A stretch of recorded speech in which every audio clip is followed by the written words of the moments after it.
retour pour cette édition du 2 décembre 2022 dans votre live de TV Finance. Et désormais, eh bien, il est temps de retrouver Benoît Fernandez-Riou et ses Market Movers. Bonjour Benoît. Bonjour Louis-Antoine. Bonjour, merci beaucoup d'être avec nous ce matin. Je rappelle Benoît que vous êtes consultant et spécialiste du Forex, auteur du livre Le Forex et le trader privé. Benoît, on va commencer avec l'or qui pourrait ou qui va profiter de l'éventuel ralentissement de la hausse des taux aux États-Unis. Oui, tout à fait. L'or a réagi au discours effectivement de Jérôme Powell, puisque le ton dovish en fait marque le fait que la Réserve fédérale va enfin faire son pivot. Alors c'était ce que le consensus attendait, mais là désormais c'est ce que le patron de la Réserve fédérale acte réellement, même si l'acte n'est pas encore fait, mais il sera fait logiquement en décembre, donc ce mois-ci.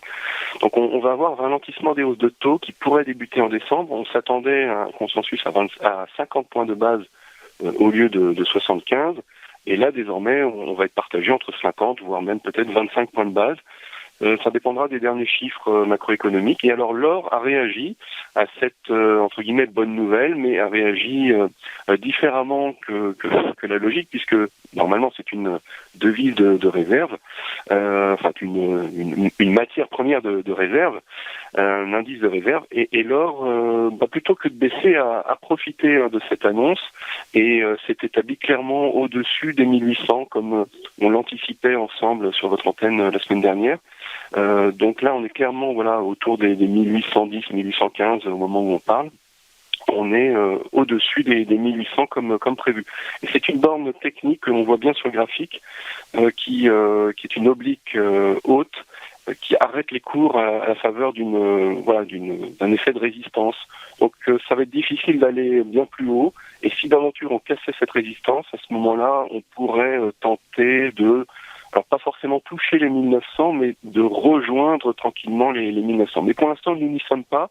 On va plutôt évoluer, à mon sens, dans un biseau entre une oblique haute en résistance, qui va être quand même difficile à franchir, et puis on voit bien une oblique basse, qui est la ligne basse d'un canal haussier, et on risque comme ça d'évoluer entre guillemets, entre nous, vers 1800 et 1850 dans les prochaines séances et notamment la semaine prochaine. Ok, très clair. Donc une évolution entre les 1800 et 1850. Benoît, est-ce qu'on peut expliquer la corrélation entre le discours de Jérôme Powell et cette hausse de l'or par le fait que les obligations souveraines des États-Unis baissent ?